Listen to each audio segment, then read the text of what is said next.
자, 플랜지 영상을 그 거칠기까지 넣어 놓고 끼워 맞춤도 적용해 놓은 도면입니다.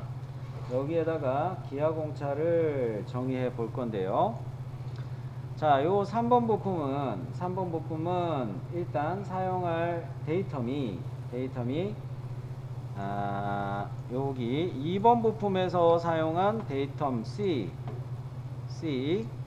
C, 그 다음 알파벳 순서로 가기 위해서 여기에다가 카피해 놓고 데이텀 D 이렇게 변경을 해 놓을게요. 뭐 가까운 데 거 가져가셔도 되고요. 저는 2번 축부품도에서 사용한 데이텀을 먼저 카피해서 가져갈게요.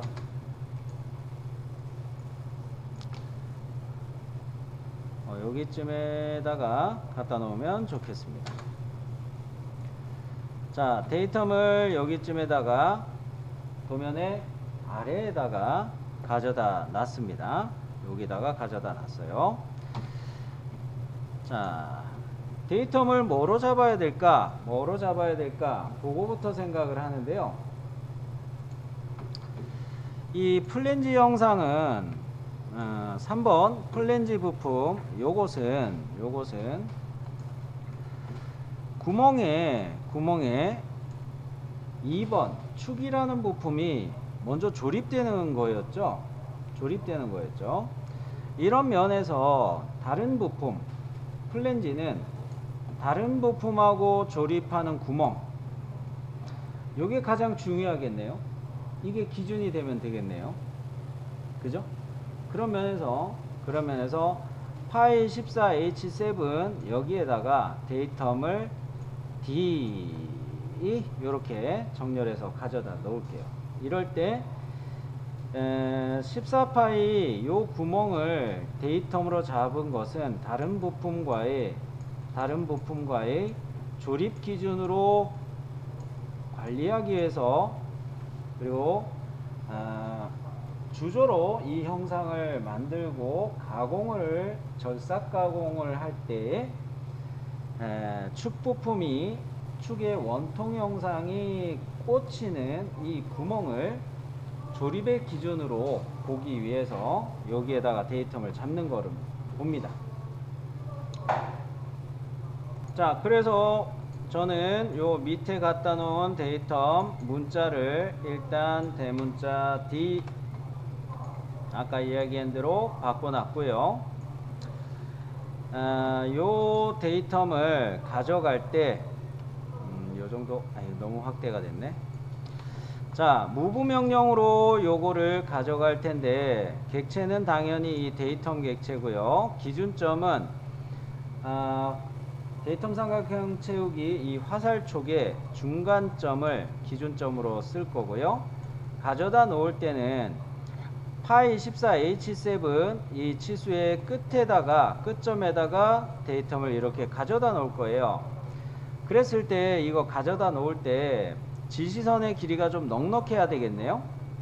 넉넉히 길어야 되겠네요. 자, 일단 뭐 이거는 무브를 해도 괜찮은 길이 같아서 바로 갑니다. 중간점 가져다 놓을 때는 여기 끝점, 그죠? 갖다 놨는데 14파이 H7 이 치수선의 끝점에다 잘 찍히기는 했는데 지시선의 길이가 좀 짧아요? 자, 요거 스트레치로 조절할 텐데 여기 1번 찍고 여기 2번 찍어서 요렇게 크로스 셀렉트 하도록 하겠습니다.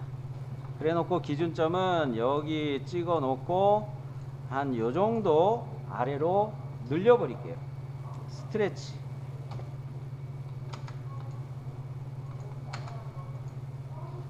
자, 교차가 되지 않게끔 이렇게 늘려놨습니다.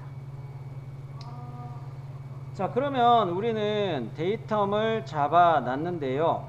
여기 데이텀을 잡아놨는데요.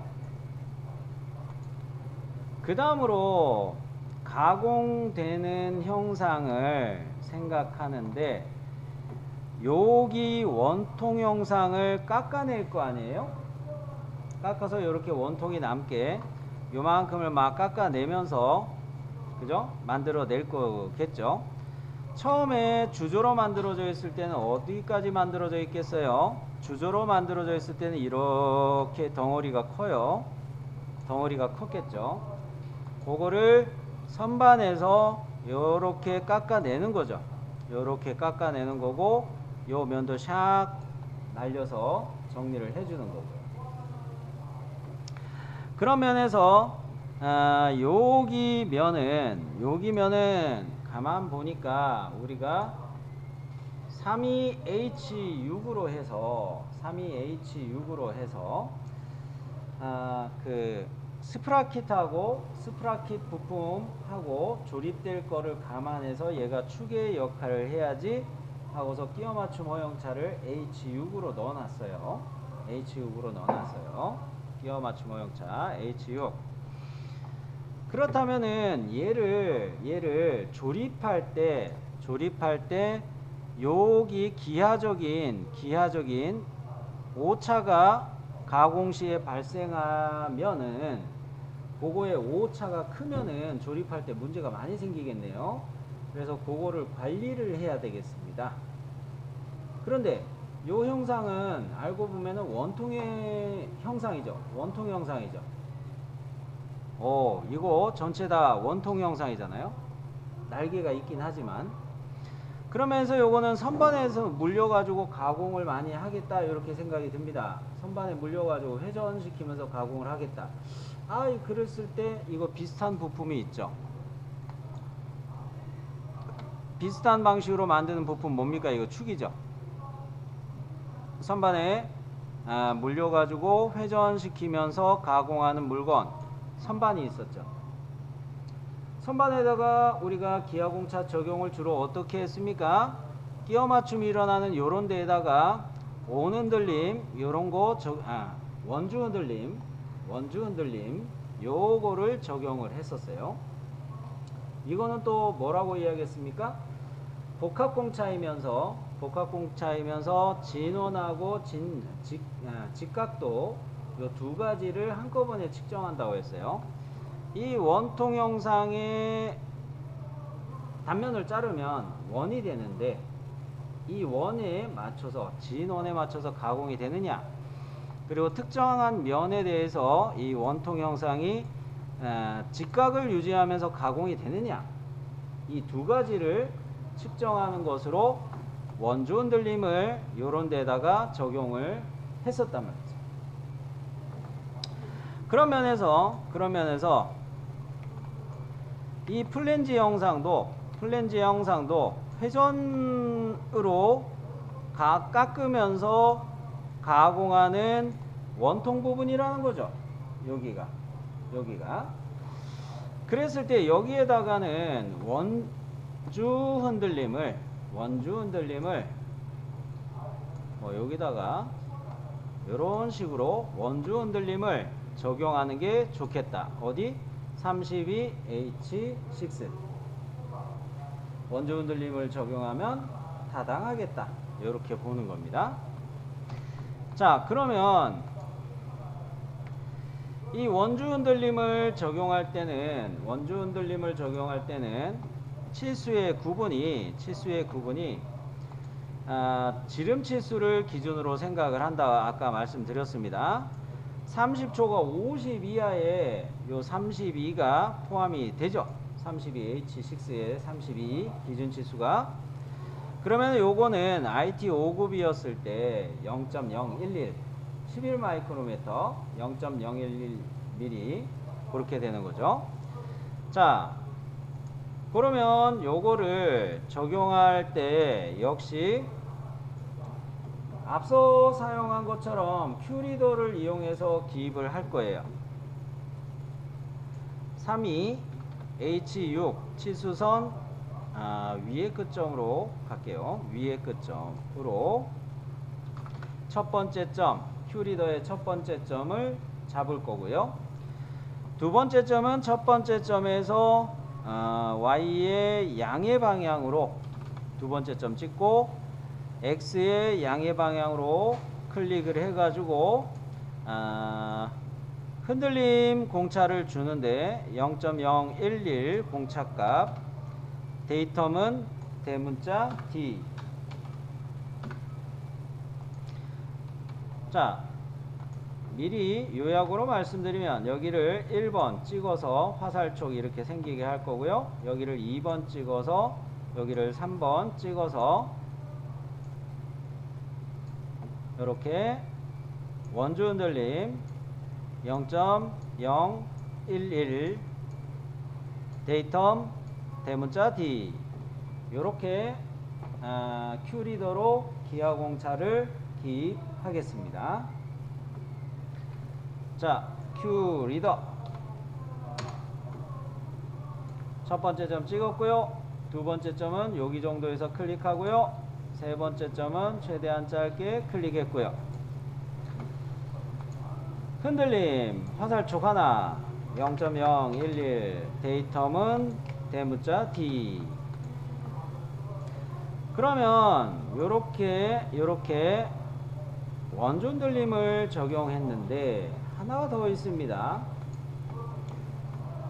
또 고민해야 될 거는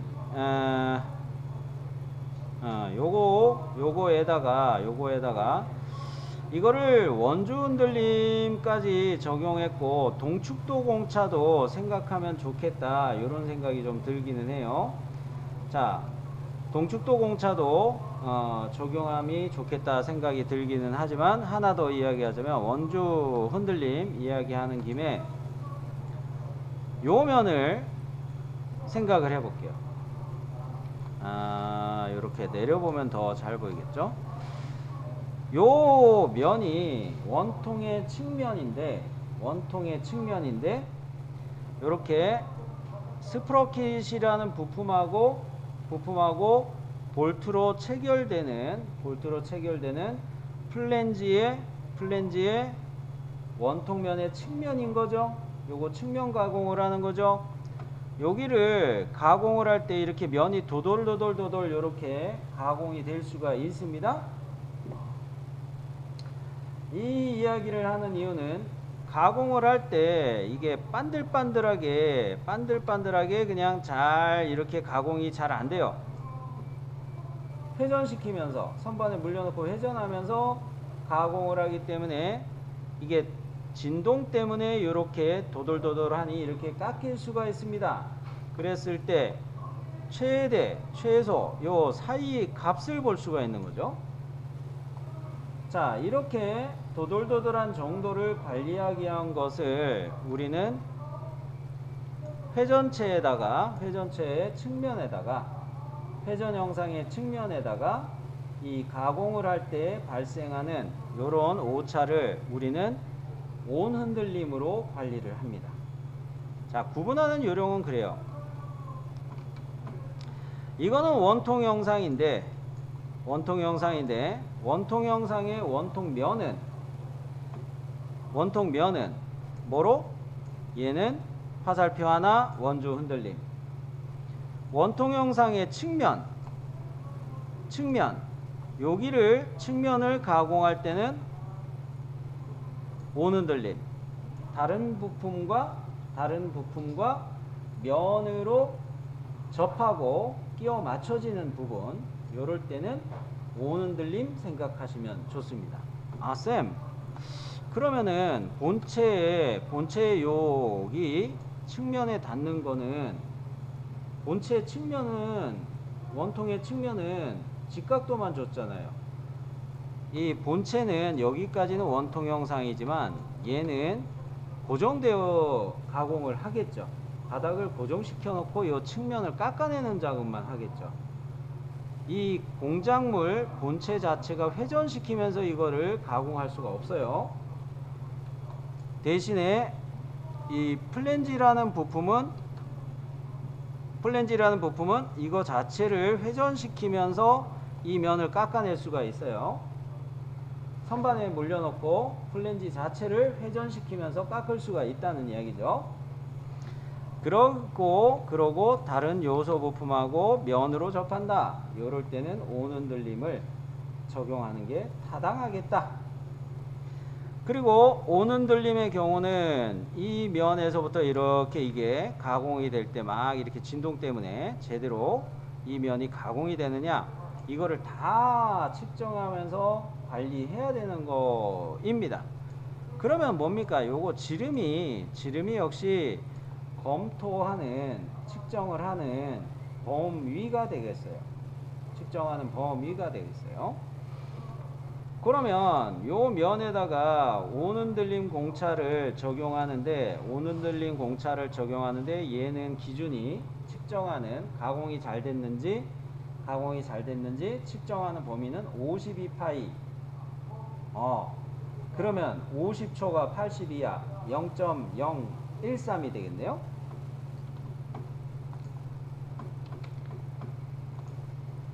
(50초가) 82야. 0.013. 그죠? 0.013. 자, 그런데 여기에다가 문제가 하나 생겼습니다. 여기에다가 이렇게 이 보조선에다 딱 찍어가지고 이거를 지시하면은 이 면에 대해서 딱 되기 때문에 괜찮은데, 기하공차를 넣으면 이게 흔들림 공차 넣은 거하고 겹쳐버리겠네요? 쌤, 그러면 흔들림 공차를 이 아래쪽에서 넣는 거로 바꾸면 되지 않아요? 얘를? 그래도 되고요. 그래도 되는데, 이거는 옮기지는 않을게요. 옮기지는 않을 거고, 아래로 내려가면 어차피 비슷한 문제가 생겨요. 자, 그런데 좀 전에 제가 이렇게 선을 하나 추가해 버렸죠. 즉 뭡니까? 현재 도면층 가는 실선으로 요 외형선의 끝점에서부터 두 번째 점 클릭해 가지고 이렇게 가는 실선으로 이 면을 지시하는 선을 하나 추가할 수가 있어요. 연장해서 이렇게 연장해 놓고 여기에다가 나는 오는 들림 공차를 넣을 겁니다. 면을 지시하기 위해서 이렇게 선을 연장해서 끌 수가 있어요. 앞서 거칠기 기입할 때처럼. 그죠?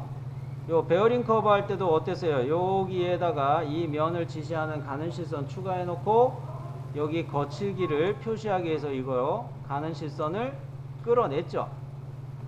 자, 이렇게 하는 것처럼 여기에도 가는 실선을 하나 요만큼 추가하겠다는 이야기입니다. 자, 라인 명령으로 현재 도면층 가는 실선이니까 바로 이렇게 라인을 추가할게요. 한 요 정도. 데이텀보다는 위에 있는 게 좋겠는데, 한 요 정도 늘려놓고요. 데이텀을 아예 스트레치로 더 늘려버릴까요? 데이텀을 스트레치로 늘려버릴게요. 요렇게 S 엔터 해가지고 요렇게 잡아가지고 지시선이 더 늘어나도록 조절할게요. 요렇게 늘렸어요. 그러면 여기에다가 이렇게 첫 번째 점을 근처점으로 잡아가지고 이렇게 길게 잡아서 오는 들림을 요 정도로 배치할 수가 있을 것 같아요. 자, 그러면 큐리더로 이제 또 작업을 하겠습니다.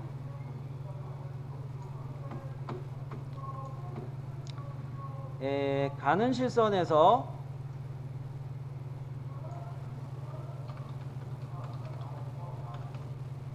상의 근처점, 오스냅은 NEA였죠.